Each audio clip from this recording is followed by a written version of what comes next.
need someone to talk to and you don't know what to do, call us 214-4400 when you're feeling all alone and they turn their back on you.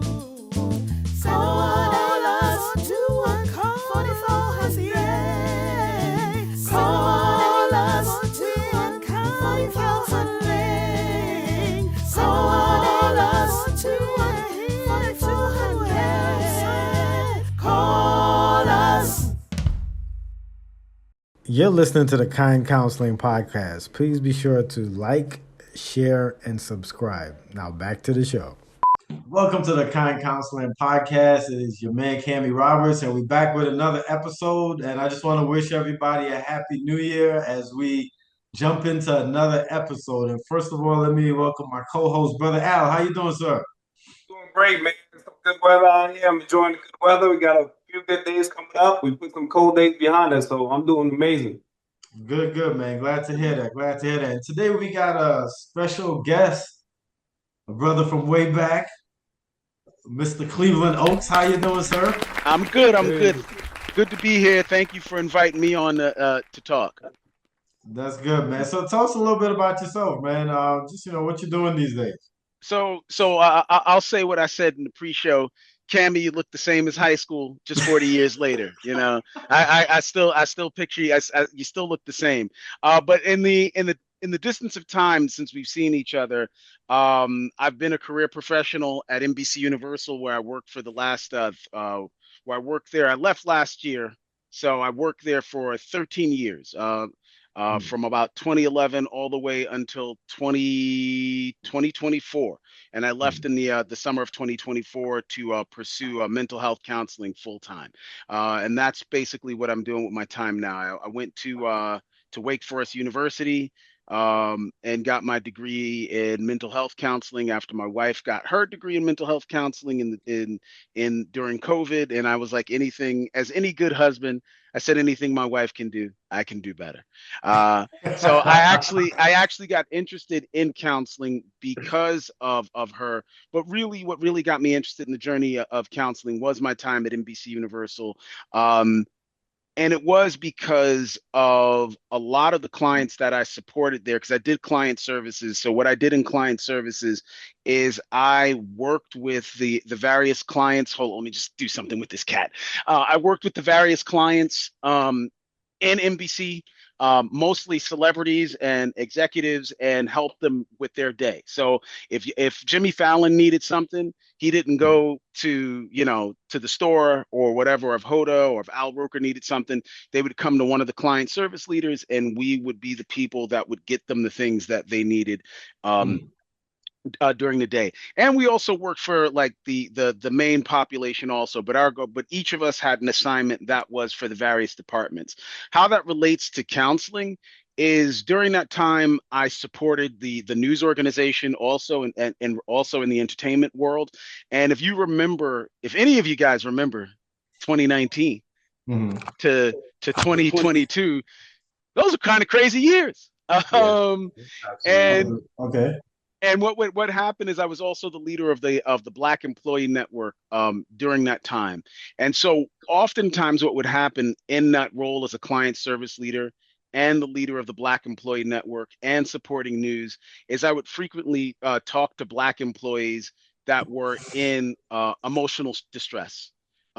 Especially those that worked for the news, right? Because you would have reporters, like I remember talking to the reporter that covered the murder of Trayvon Martin. And she had said that her, as a Black woman, that it was difficult to talk to Trayvon's mother and be objective with it and not have emotion. And so what I've found that during my time as a client service leader is that many of the Black employees there, especially those that worked in news, had a lot of mental struggles, right? And did not have a lot of people to talk to. So I figured, I know I said that, my wife was doing it, but I figured, hey, it was a logical progression for me to learn how to be a mental health counselor, because I actually saw in my 9 to 5 that there was a need, especially for people of color, and especially for professionals of color, to have someone in their corner that they could speak to and they felt comfortable speaking to about their issues. Okay. All right. One of the things that led to me asking you to come on the pod was you have a new book, right? So tell us a little bit about this book. I got a lot of questions, man. Look, by the way, before you say anything, man, you did a really good job, man. Yeah, I did a Thank you. really good job. And I do want to ask you, how long did it take you to write this book? Because you did a lot of research. So the way I wrote the book is it was most of my writings that I did in undergrad and in graduate school. So I took a combination of a lot of the stuff that I had already previously researched Okay. in both undergrad and grad school, and I combined it together into one whole narrative. I have a friend who works for Audible, Laurie Ulster. She also works for the podcast, the Trek movie podcast, but she's a copy editor. So I threw it all together, put it all together in a cohesive narrative, and she copy edited for me and made sure that it was readable. And she did it for free. I did promise her Wow.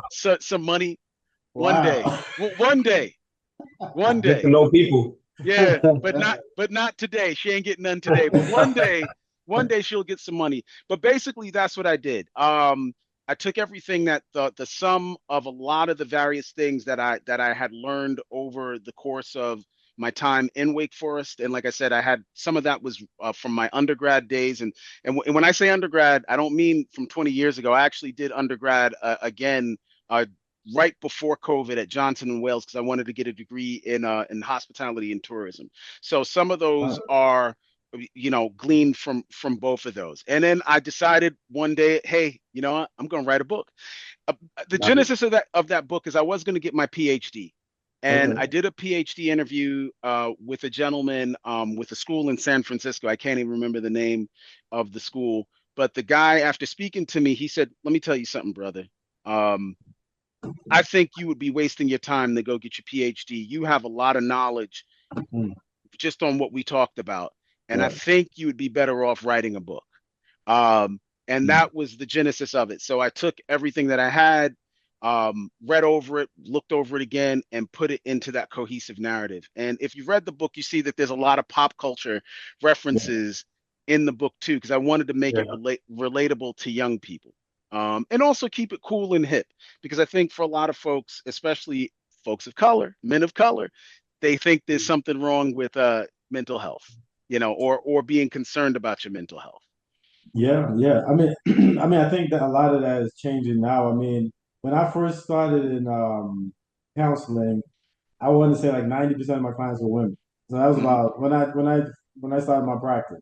Now it's probably closer to half and half. Yeah. You Oh, that's know, good. yeah. So guys are definitely, like looking for help these days. I do want to ask you, right? Because you covered a lot of topics in this book, right? You covered a lot of stuff, right? So I did want to ask you about. By the way, I never would have guessed that about you. Half the stuff you put in the book. Right? After, say it again. I never would have guessed, like us being in high school together. I never would have guessed that, like because you always brought yourself, like presented yourself as a confident guy. You were Oh, funny, you oh know. yeah. So I would have never guessed like some of the stuff you wrote in there. So I do have a couple questions though. So Hey, Cammy, before you go on with the questions, can we have him tell us what the title of the book is? Because yes, I don't thank you, think we Alan. touched that. No, Appreciate no, it. we keep them. We got to keep the audience guessing. So the name of my book is Do it's you have a called Wake. copy? I actually sold all of my copies. The Oh, ones that I nice. had in Nice. the house, I All actually right. had I had a bunch of physical copies, and I did a talk for the Adelaide Sanford Book Club, which I Okay. didn't know was like a well-renowned book club. I don't know how they found me, but they invited me to come speak at Boys and Girls High School a couple of weeks ago, and I had about 37 Oh, copies of the book laying around the house, and my wife was like, "Can we please get rid of these?" So they actually brought all those physical copies from me there. But the name of the book is called Waiting for White Jesus. right. And where I got the title of that book from, I am going to give him credit for it. Errol Cockfield, who we used to go to Brooklyn Tech with together. I don't know if you remember Errol, but Yeah. during my time at MSNBC, Errol was the senior vice president of public relations at MSNBC. And one of the things that Errol would frequently say to his employees when they would start complaining about life's unfair and this is unfair and that person's unfair is Errol would just say, "What are you waiting for? White Jesus." Right. And what he meant in that, and I'm going to give him credit for that because he called me up on the phone like, "You plagiarized me. You didn't ask me for permission to You owe use." It's like, you owe him some money too. yeah, yeah, yeah. One day, but not today. But the but the reason why I use that title because what I've found in, especially in communities of color, and not just communities of color, but in Western culture, period, is there's a degree of learned helplessness, right? Mm. Where people often frequently, oh, it's bad luck, or they don't want to think about the part in the story that they play. So the whole idea where I got the idea of waiting for white Jesus is, to Errol's point, you're waiting for somebody who didn't exist, right? And I know it might be controversial, but I'm gonna tell you, Jesus wasn't white. Even if you want to believe he was white, or let's even talk about his existence, we're not going to debate that because I am a man of faith.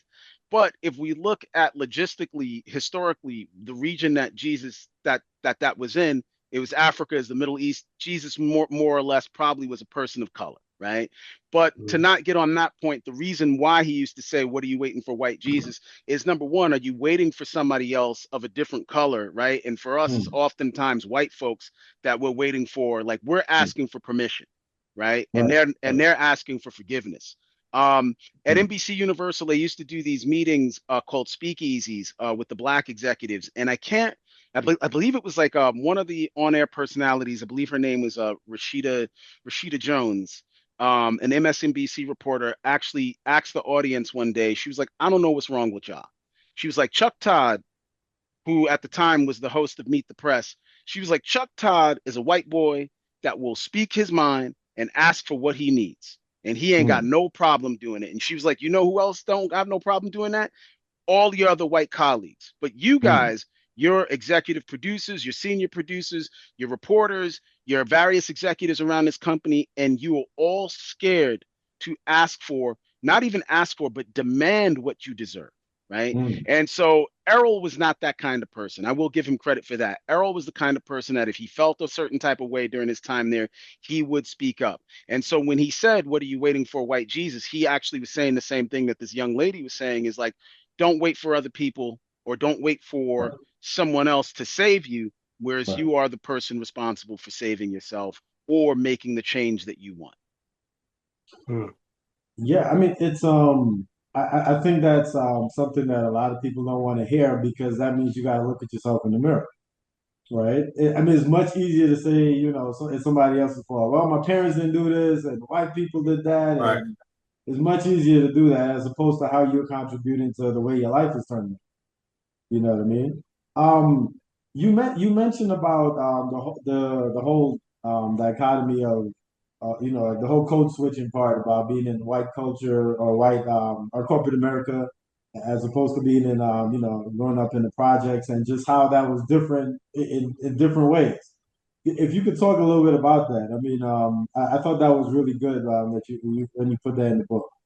Yeah, code switching is, like I said, I used to run the Black Employee Network, and we used to have various folks that would come in and talk to the various executives or various folks that were interested on different topics, and code switching was a big one.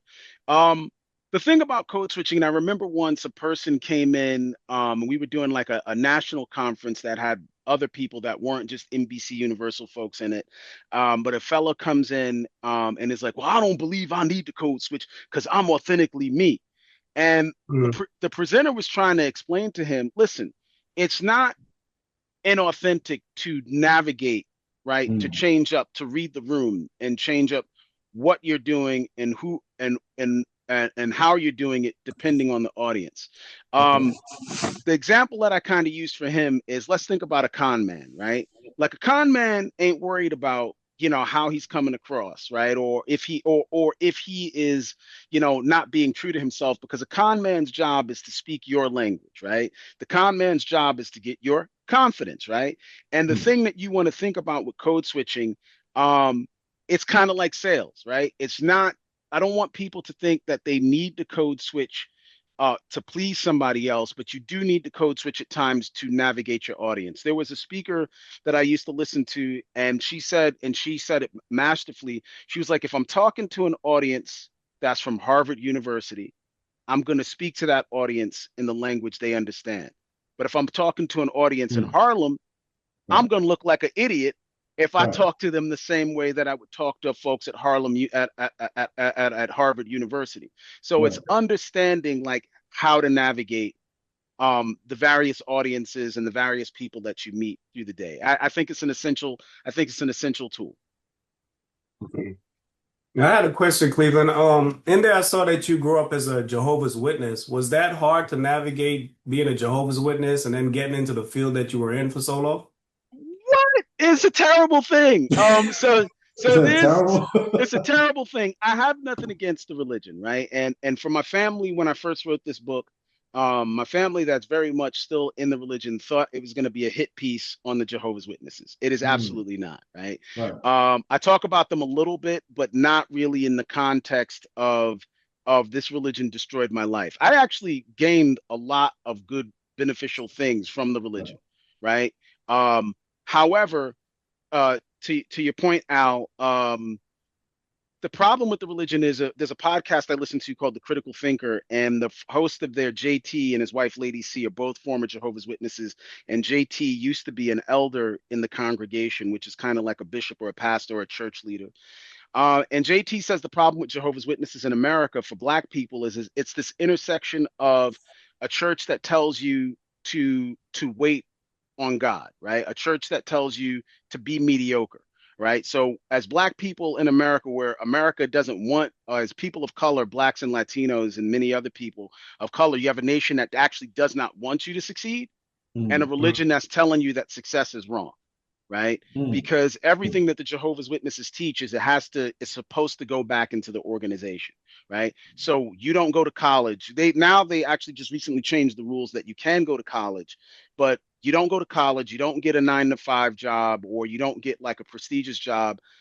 They wanted everyone to stay like middle class. And there's many times that I've been to the South, especially where you got grown men, and there's nothing wrong with blue collar jobs, but you got grown men, working in butcher shops or, doing like menial cash registers, like doing menial jobs, because the religion taught them that that everything that they would get would come from either the organization or Jehovah.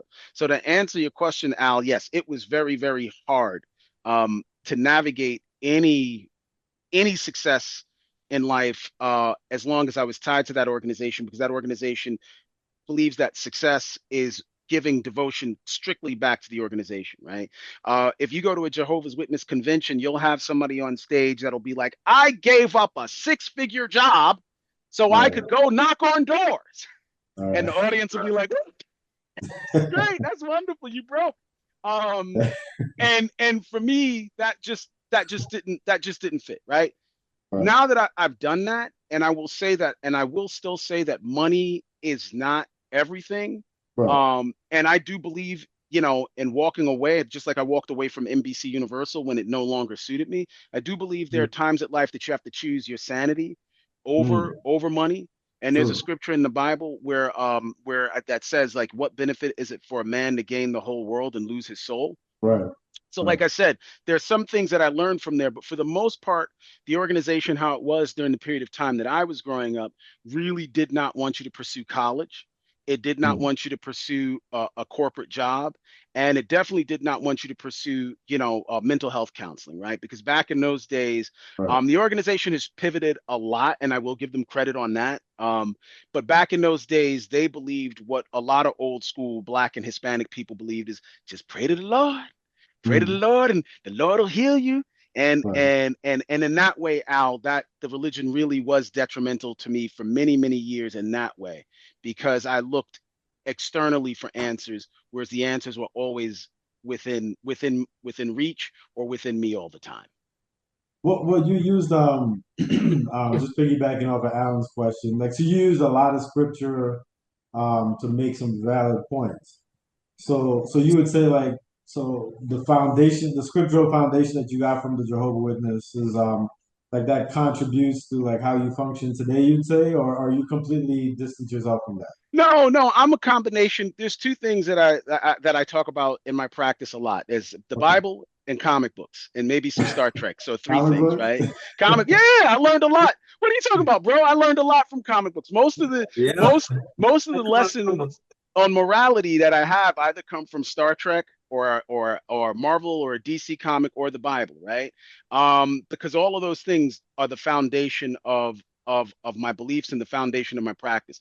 But you're absolutely right that I'm not per se a Christian counselor, Right. but I found, especially when I was in grad school studying Freud and studying like, Albert Ellis and all these renowned people, that most of the stuff that they were saying, you could look in the Bible or the Right. Quran or even the Bhagavad Gita, the Dhammapada, or any number of holy books, and the same stuff that these guys Right. discovered Right. as Right. white dudes in the 19th True. century was already Right. written by men of color, by men and women of color across the globe thousands of years ago.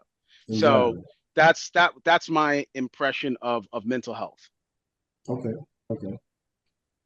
And I see you're a comic book and like a sci-fi guy. I guess I had a question for you relating to what you were saying. Have you seen the latest Avatar movie by chance? No, I didn't see it yet. I stopped with the first one, but I heard the second one was okay, but I heard this one was really good. So I gotta go back and watch part two. Okay, so then let's lean on the comics. X-Men. Are you an X-Men fan? Yeah, I used to be, but Marvel kind of is wacky now. But I could still talk X-Men. They coming back, right? So a lot of X-Men stories and even X-Men comics, a lot of those stories I also believe are pulled out of the Bible, and they've kind of used those. So I can see where the comic books and those kind of play an impact in your life. So do you think that those stories help with comic books, or do you think comic books help those stories? I think there's a scripture in the Bible that says all scriptures are inspired of God, right? And so there are people that would debate with me, because each religion believes that their holy book is that's it, right? So you can't go past the Talmud, you can't go past the Torah, you can't go past the Quran, you can't go past the Bible or the Book of Mormon. To all the Mormons out there, that's questionable. I don't know about anything that was written in America in the 19th century by white folks. I'm just playing because Right. my wife is white. Yeah, I might have to edit that out. But when it comes back to to your question, Al, I do think most of those stories are in comics are taken from like holy books, right? One of my favorite X-Men stories of all time is God Loves, Man Kills. Um, Mm. and I think Mm. it's something that should be prerequisite reading for a lot of people today because it talks about racism in a science fiction way, but it talks about racism and hate and hatred in a way that speaks still. And this is an old comic book, maybe from the 80s. Chris Claremont wrote that graphic novel, but that still speaks to a lot of the issues that we deal with today. And I think the long lasting appeal of comics and science fiction and why I talk about Superman and Lex Luthor and various characters in the opening of my book is because those are stories that from if you absorb those in childhood and take Mm. those lessons that they are malleable and are very applicable to today. So I do think that many of those stories, especially from comics, are even in mental health, right, are taken from various holy books and scriptures from through the course of time. So you talked about the importance of people coming together who have opposing views, right? Today, America seems like, I mean, right? I mean, as much as I can remember, it seems the most divided as it's ever been, right? Maybe I'm wrong. I don't know, but can you? Is that challenging for you? Like talking to people who have directly like have views that are directly opposed to what you have. No, no, because I enjoy it, right? I actually like talking to people that don't believe what I believe because it actually gives me a different point of view. One of the biggest problems in America today is America has become a place where people want an echo chamber, right? And people Mm, like want everybody at the party to be right. them, right? Great show if you guys ever have an opportunity to watch it is Pluribus. Have either of you watched that on Apple TV? I I started, haven't but seen it. It's Nah, it's started a really little bit. it's really slow. So Alan, it's Yeah, really that's why I was like, yeah, it's really slow. But Pluribus is about a world that catches like kind of like a zombie virus where everybody becomes one mind except for 12 survivors. Wow. And it goes to show that if everybody's got the same mind, the threat becomes that there's like no motivation for the population to do anything anymore, right? They Mm. don't have any ambition, even though the world's at peace, right? They don't have any ambition. There's nothing to do. There's really no reason to get married or whatever, right? So it's the differences that make us better, right? And I think we've come to this point in the culture where if you don't believe what I believe, then you're wrong. And not only are you wrong, you're the enemy. And that is a very, very, Right. very dangerous place to be at. Right. Arthur C. Brooks wrote a book a few years ago called Love Your Enemies. He wrote it back in 2016, and he had wrongly predicted that Donald Trump would not become president of the United States because American people love each other, right? And he realized wrongly, like, oh snap, I think everybody hates each other.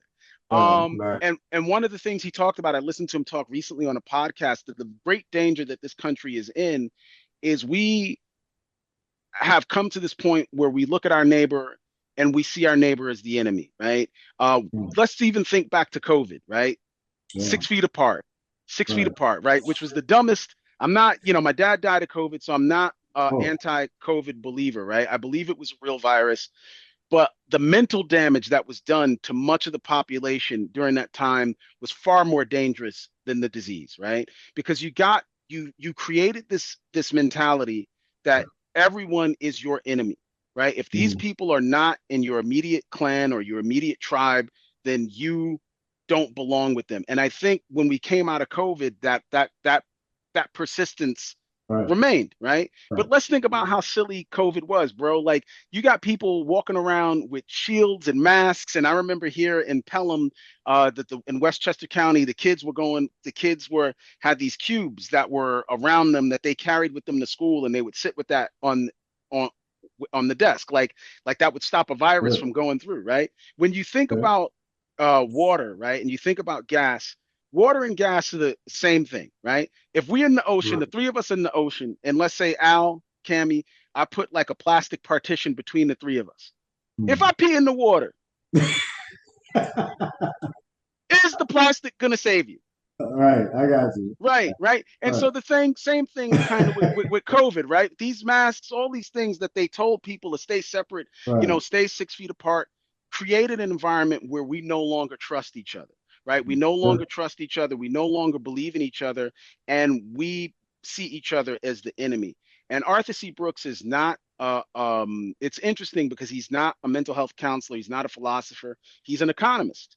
And he actually wrote this book based on that a country runs better when everyone has mutual understanding, mutual respect. We don't all have to agree, right? But we all have to understand that we are working at the same goal. And one of the things that he said, and like even recently in that podcast, while we're sitting here fighting with each other, right, Mm. or waiting for other people to save us, the enemies of this country, both Russia and China, are just sitting back, just watching this place burn. Mm. And it's just very interesting, the time that we live in, that it's a very divisive, very hateful time, and it's stoked by this, the phone, Yes. and no shade to my former employer, but to the entertainment industry, especially the 24-hour cable news, which is there to churn and churn and churn and make you more mentally unsound and make you crazier. Krishna Das, in a recent podcast, can you do you, well, I don't know if you curse on your podcast, so I won't curse, but he said that Hey, Western culture my mom's is, watching, man. you said your mom's watching? Okay, so I won't curse. But he said, and I'll give a sanitized version. He said in one of his recent podcasts that Western culture is designed to keep us effed up, Mm. and I believe that. I very much am a believer of that, except for comic books in the Bible. But I very much believe that Western culture is designed to keep us in a state of constant hypervigilance and agitation, and looking at each other sideways. You're listening to the Kind Counseling Podcast. Please be sure to like, share, and subscribe. Now back to the show. That's Well, how does that help? you know. Good. Well, how does that help the capitalist agenda, though? If we're that way, is there some way that we're spending more money or consuming more being Oh, that way? exactly, right? Exactly, right. In his book, The Anxious Generation, Jonathan Haidt talks about the sharp rise in mental illness since 2015. And one of the things that he talks about is how it's related to social media in the 24-hour news cycle, right? He was like, anything that you get for free, you are the product, right? And so Mm. negative, as Chappelle said in his most recent, and I didn't watch the special yet, and I don't know if Chappelle's a controversial figure for you guys. He's controversial for many people, but Yes, what it Chappelle said in his last skit, when and I saw a clip of it where he was talking about Charlie Kirk, and he was saying that people were comparing Charlie Kirk to Martin Luther King. He was like, right. Charlie Kirk was an internet personality. Internet personalities make their money by keeping you angry, right? And Mm. as Jason Pargin, who's an author that I love, a science fiction author that I love, talks about the way the capitalist machine works, Al, is yes, the media makes money by keeping you aggravated, right? Right. Back Right. when we were young, the media used to sell sex, right?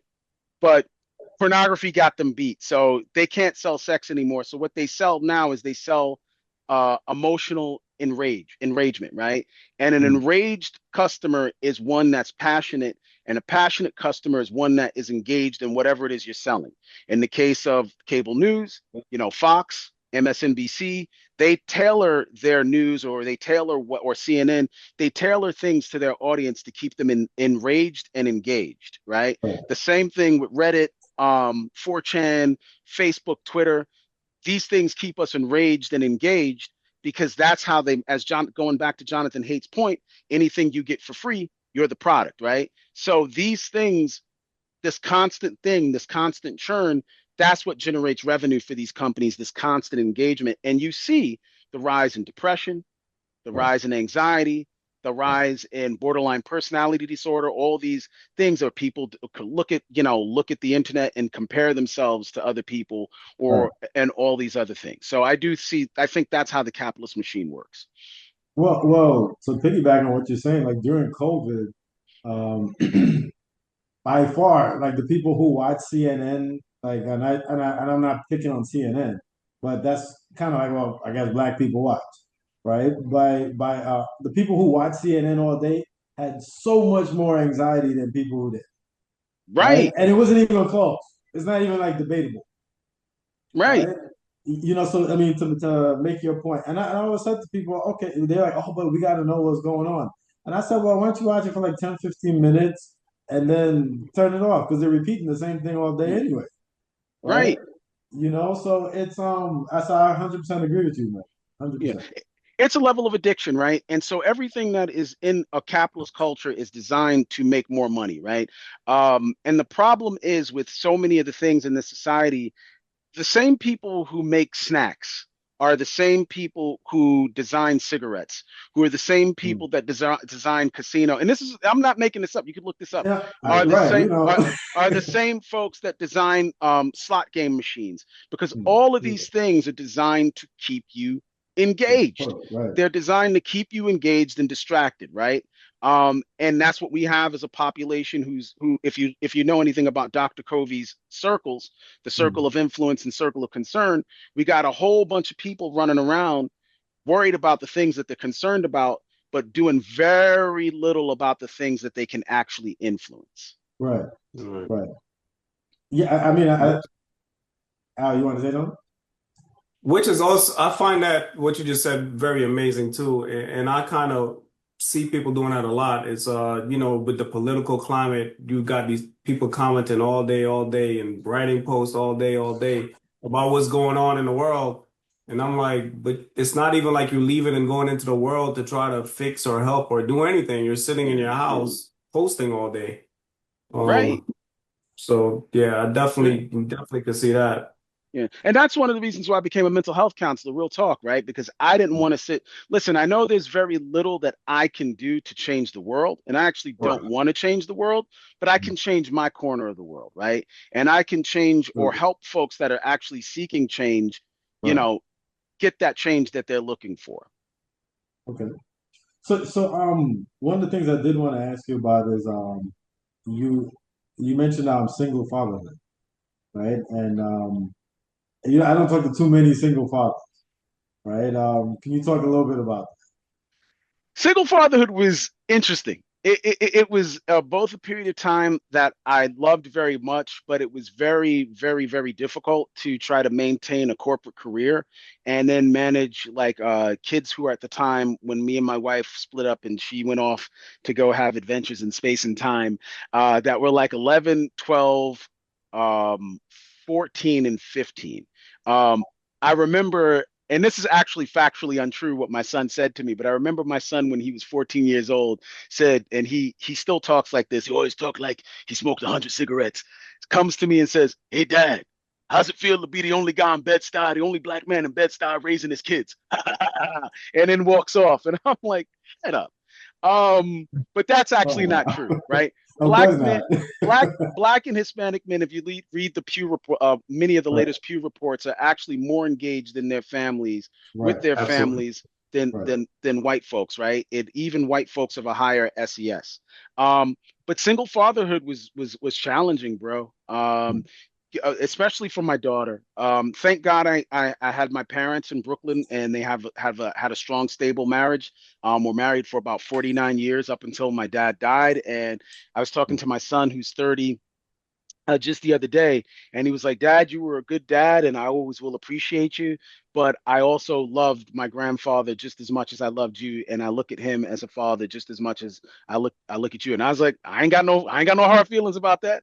In the Bible, like when Abraham talked about his sons and grandsons, they all called him father, right? And so I appreciate that my father was there to help me during my single fatherhood and also help my sons and my daughter and the same with my mom. But single fatherhood was a very interesting time in my life. But a lot of my friends, and even to this day, would be like, "Hey, man, you did a really good job despite that." My kids might tell you maybe some of the same. I don't know. Okay, all right.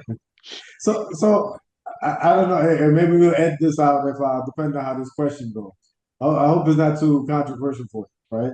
So you talked a lot about struggling with corporate America and expectations of white people, but you also mentioned you have a white wife, right? Yes, Are we can we talk about that? we can talk about all that. Everything's on the table. We me and her Uh, talk about it on our podcast. We talk about okay, everything.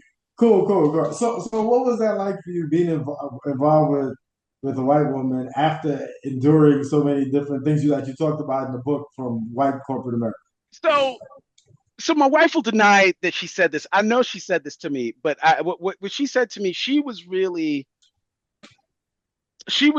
part of what motivated me to like make some very important changes in my life.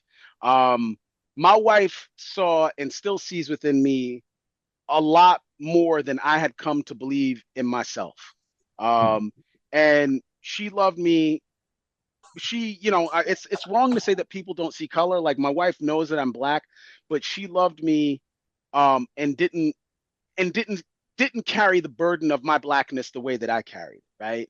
I think for to be married to a white woman, I want to go back to what I said that executive said at that meeting at the NBC Universal meeting where she was like, "Well, none of your white colleagues are worried about how they come across.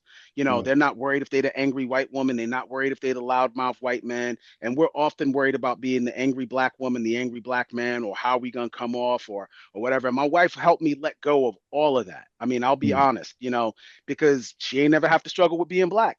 So she was right. like, if I never had to struggle with being black, why do you? And I actually made me look at things differently, right? And so I Okay. don't approach. I know I'm black, like you can't miss that. But Mm, I don't go into a situation thinking like, oh, these people are automatically not gonna like me because I'm black, right? And I don't, okay. and even if they don't, I really don't care, right?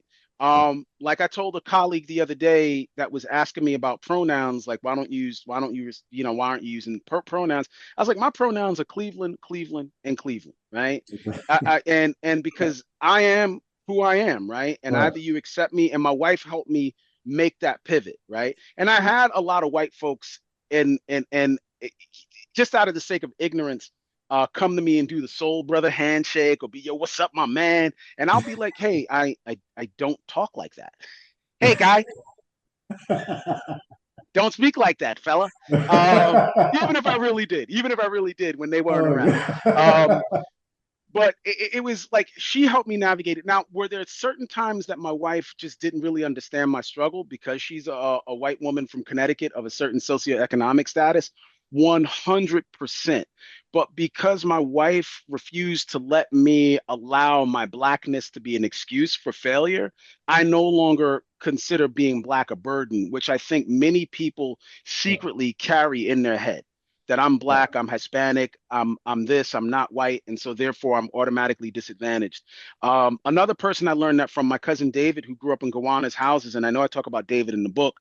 Um, says one of the biggest things that he has with the education system today is we spend a lot of time teaching children social justice and we teach them history, but we don't teach them business, right? And he Mm. said one of the things that he learned quickly, coming out of Gowanus houses, is he actually met somebody who mentored him, a gentleman who mentored him in the ways of business, and he's a millionaire now, right? And David said, hey, I am black. I'm always going to be black. And I do know when I walk into a room, the first thing people see is I'm black. But the next thing they see is I'm writing a check for $20 million for their real estate project. He was Mm. like, you know what quickly goes out the window? The fact Right, that I'm black, right? right. And so what I've come to learn is you can't get stuck on that. Of course, I have to remember who I am, the culture, the history Mm. of it, but I am not like just a black guy, right?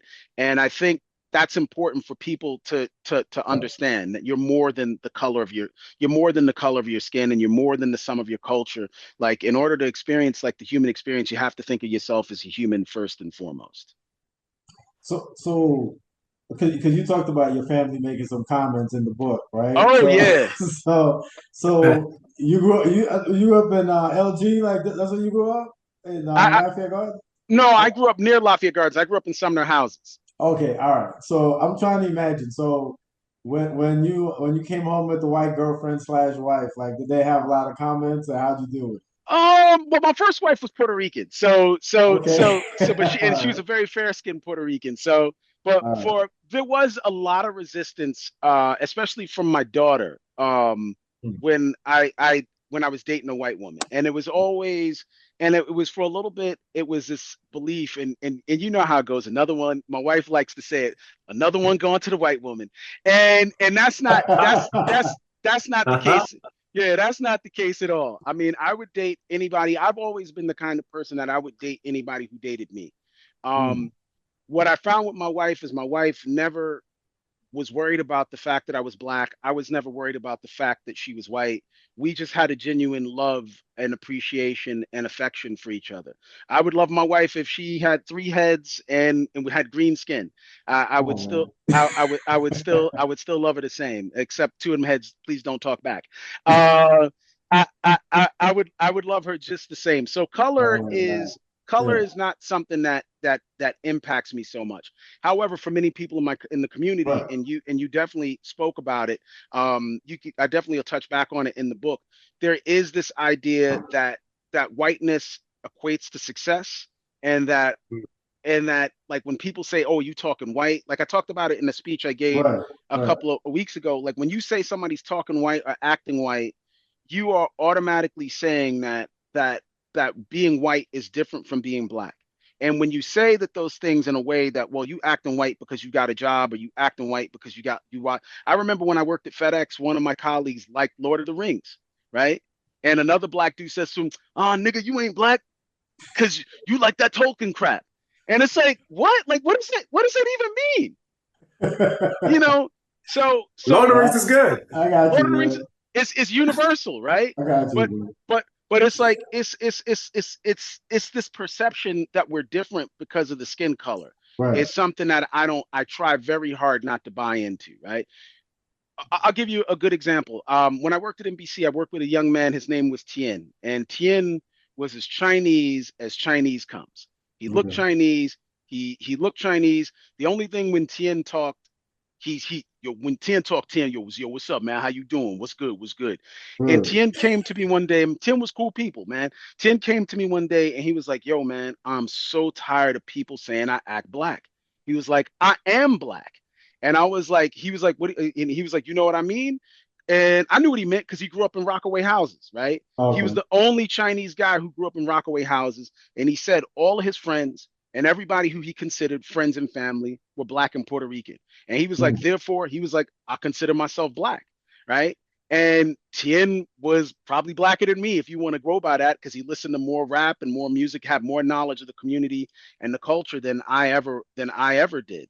Mm. So I don't like to go back to your original question about my wife being white. It's never really been a big conflict. I would say this: my daughter was a little. I had to correct my daughter once because she Mm. felt like, my daughter's 26, and she felt like, oh, you got your white family now, and you gassed, and I was like, no, no, no, no, no, no, no, no, no, none Mm. of that. This family that I have over here, they have a father who does very well for himself, and he pays monetarily for his children over here, right?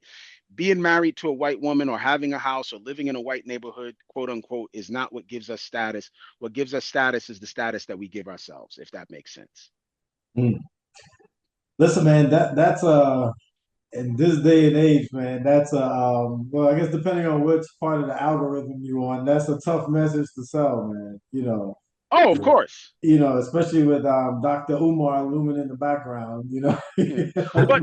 But but it goes back to learned helplessness, right? And so learned helplessness is this Cool. idea that you need me to succeed.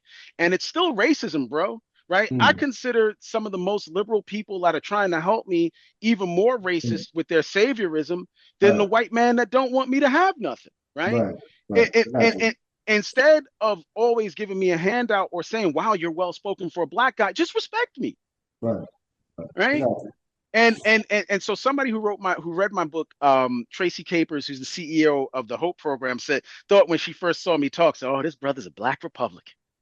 Uh, and then she read my book and saw Okay. like, no, this is not what he's about. Like, I'm really about like just understanding who you are and being who you are, right?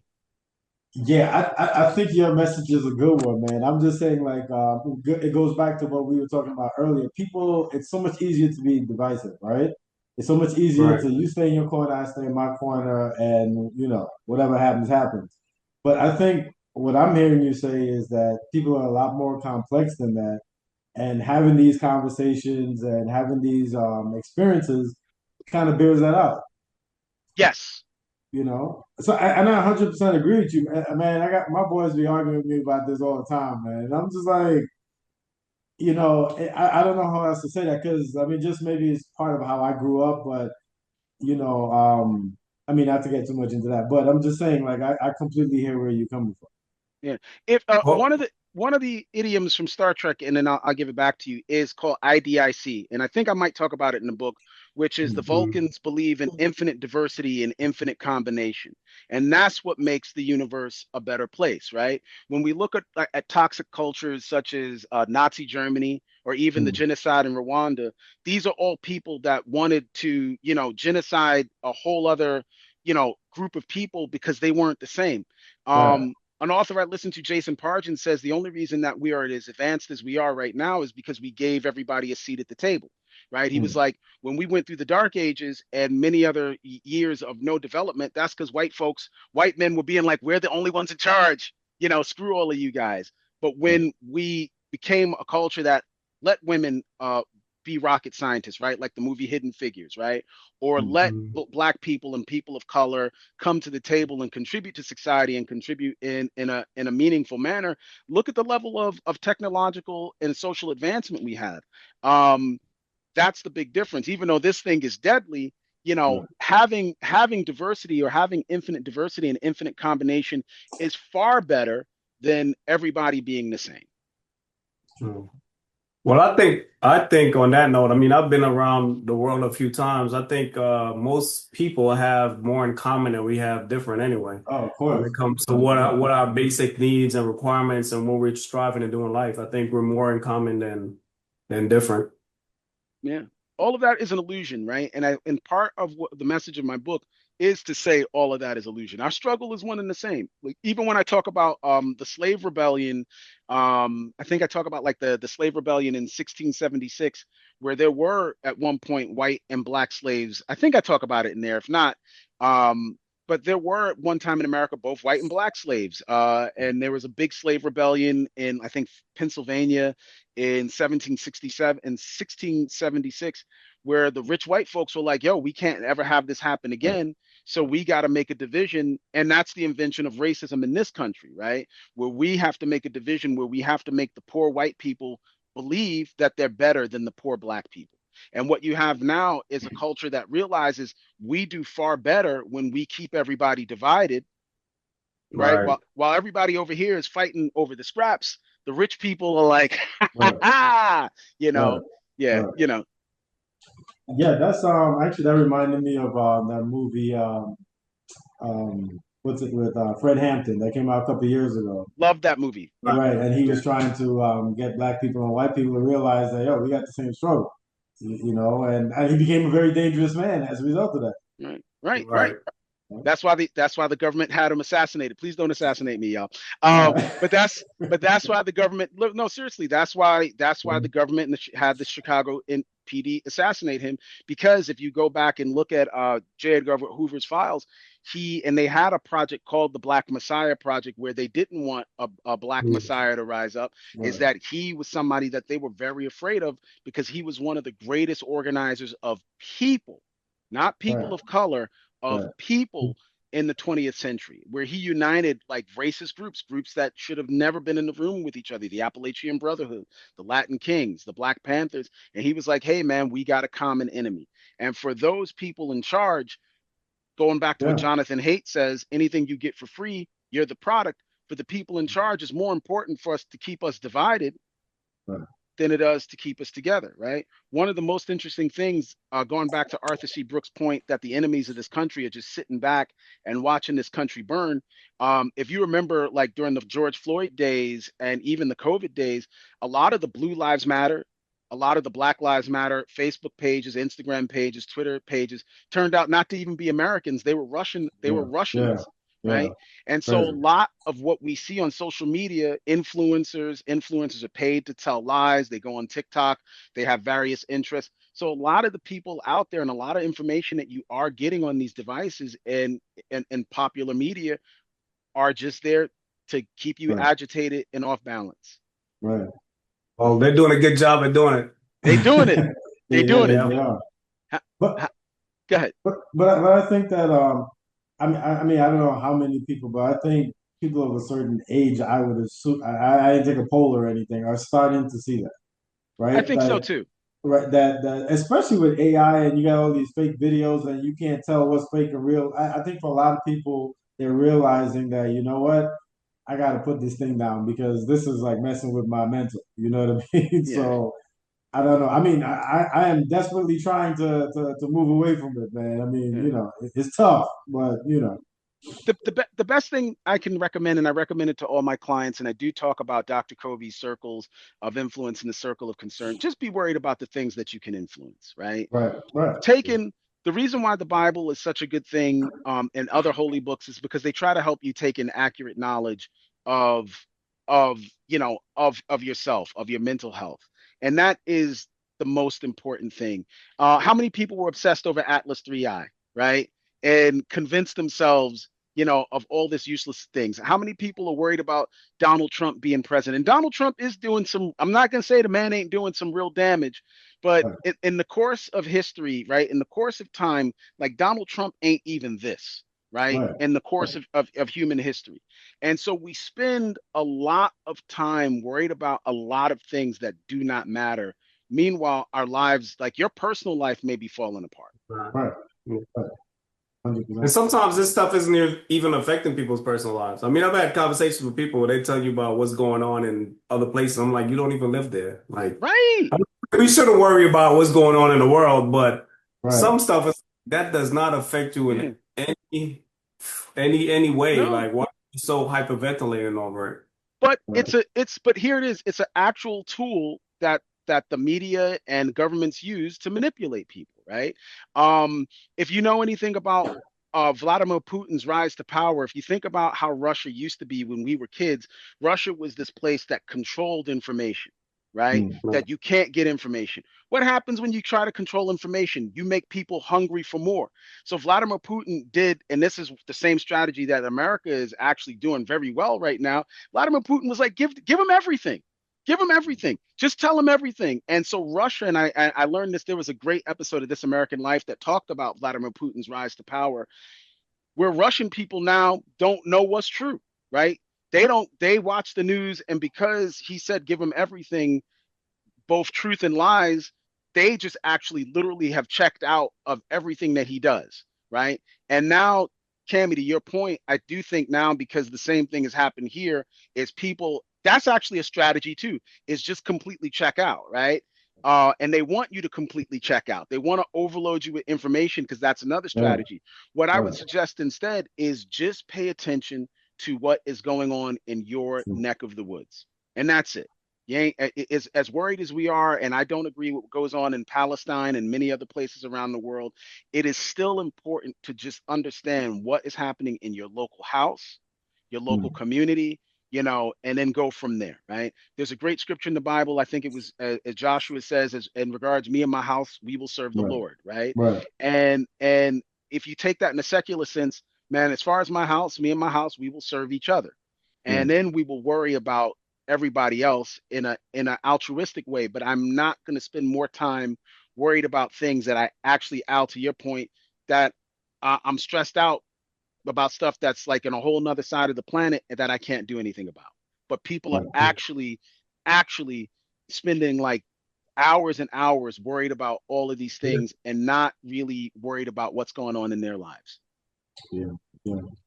So how do people get this book, man? The bottom line, we're in capitalist America, right? So how do people get this book? You don't get it for free. Because your boy trying to buy a vacation house in Florida.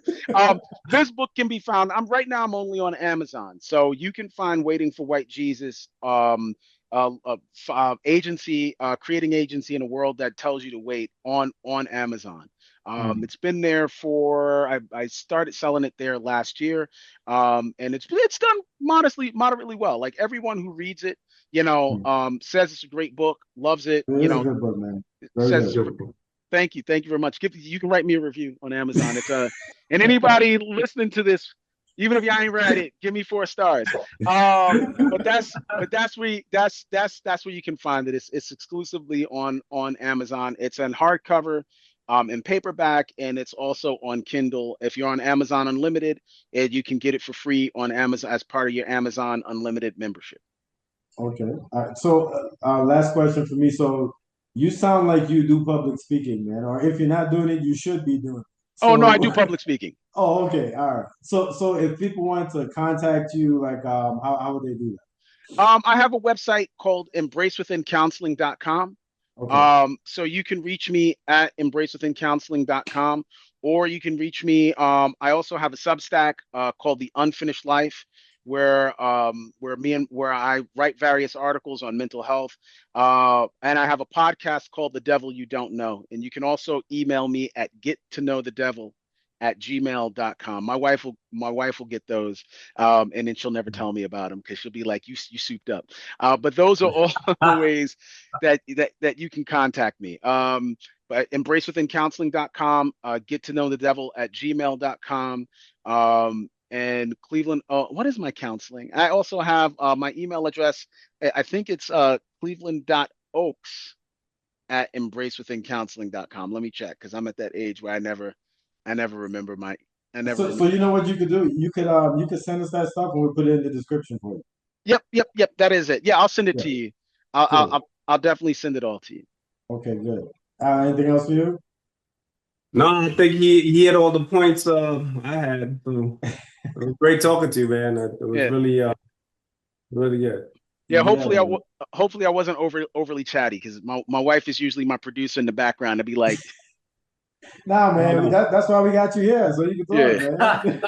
She ain't here to stop the madness. Well, listen, man. Listen, it was good to see. I don't know if I saw you after high school, man, but it's definitely good to catch up with you, Yeah. man, and see you. Yeah, no, it's good to Uh, see you, bro. Anytime, listen, as colleagues or as friends, anytime you want to get together, Al, where you at? You down in where? I'm in Virginia. Yeah, I'll just come pop up in Virginia one day. We might. So Hey, I'm gonna be at your door tomorrow. So I don't even know how this brother knew where I lived at. hey, come on, man. Yeah, Hey, doors yeah, open. yeah. But oh man, I do think it's important as people of color and professionals of color and men that are in this industry to definitely connect and stay in contact and yeah, definitely be in support of one another. Um, yeah. Part of why other communities succeed, and I kind of got somebody actually I did public speaking someplace and I gave an example of somebody asked me, and then we can wrap it. Somebody asked me once, what does the black community need to do to be more successful? And I Mm, said, what we need to do is learn to love ourselves and learn to love each other, right? yeah. And one of the greatest things that, and when I say great, one of the greatest evils that the media has perpetrated upon us is when you go back and look at black culture from Langston Hughes to now, right? Langston Hughes and even the Temptations and the various people that we grew up listening to, they were respectful, right? When you go back and look at a movie like Three the Hard Way or Mm, Across 125th Street, the hoodlums, the gangsters, they wore suits, they wore ties, they were dignified people. Um, if Langston Hughes ever wrote, if the Temptations ever wrote a song that was "Bitch, I love you," and this misogynistic right, culture that we have now become a part of, it leads to self-hatred, right? right, right. And part of where we're at, if you've seen the documentary Katrina Come Hella High Water in episode 3, somebody says, one of the people say is like, the problem with us as a culture today is we've come to hate ourselves. And when you come to hate yourself, when you see somebody that looks just like you hate Mm, them too, right? And I said this at a speech that I gave once, because I talked about, like, I do early intervention work for the state of New York also, and I talked about two families that I was representing. One was Jewish, and one was a black woman from the Bronx, and they both had missed like a critical timeline to get their child services. Thankfully, I was able to get them both services.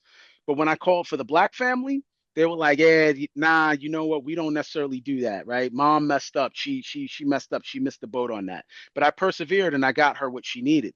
When I called for the Jewish family, immediately the person I spoke to that was Jewish was like, "She's from our community. Don't worry about it. We'll take care of her." No mm, question. Didn't right. have to ask again, right? And so one of the main problems that we have in our community is we do not have a sense of unity anymore, right? And we look at each other, oh, he light skinned or whatever, or he from this side and or whatever. And there's a lot of hatred in our community.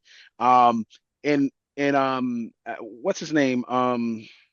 Kendrick Lamar has a song called "The Blacker the Berry," and what he says at the end of the song, he talks about all this black pride, black pride, black pride, and you think it's a black pride song, and then when he gets to the end of the song, he's like, "That's why I shot a nigga just like me," right? And the whole point of the song is that self-hatred piece. And somebody pulled me to the side later on and was like, "Hey man, the Jewish people in the audience, you didn't say anything bad about them, but they felt like a kind of way." And I was like, "They felt a kind of way about what?" Mm, Because I said their community is united and ours is not. I mm, mean, I really don't understand, what. And they were like, "No, I actually agree with you, right?" But here's the thing: they don't even want us to talk about. They don't even. There's a lot of folks that don't even want us to talk about that. And we have to come to a point to stop the self-hatred and stop the recrimination of each other and come to love ourselves so that we can love others and that we can be united. And once again, it goes back to going back beyond seeing colors, but realizing that we are all in the, to quote Zach Brown, because I am married to a white woman. And so I listen to much more Zach Brown and Jimmy Buffett than I should listen to. But Zach Brown has a song called The Same Boat, which is understanding that all of us are in the same boat, listening to like you said, Alan, that more of us have more in common than apart. And he has a line in there. I think it's okay that we just all agree to disagree, and that shouldn't be the end of all things. And so that's pretty much it. That I got to say on that pretty much closing note. The second encore, the encore closing. You edit this together however it makes sense to you, but for the encore close. No worries, man. No worries, man. So listen, man. Listen, you we wish you well. Plenty of success with the book, man. Okay, And thank you very much. All right, and good seeing you again. Good to see you, and thank you very much for having me on. Maybe I'll, if you have time, maybe in the next couple of weeks, I'll have you on. We'll do a reverse, and me and my wife will Sure. interview you and Alan for our podcast. I think we will Yeah, do that. anytime, man. Anytime. Okay, okay, but talk soon. Let me know when this goes up, All and right. thank you very much for the opportunity. All right, man. We'll talk. Okay, take care. All right. Bye bye. If I ever took a loss, I learned a lesson. I won't ever think I'm better than the next man. I've been down before to come up, I ain't stressing. Baby, I'm too busy counting.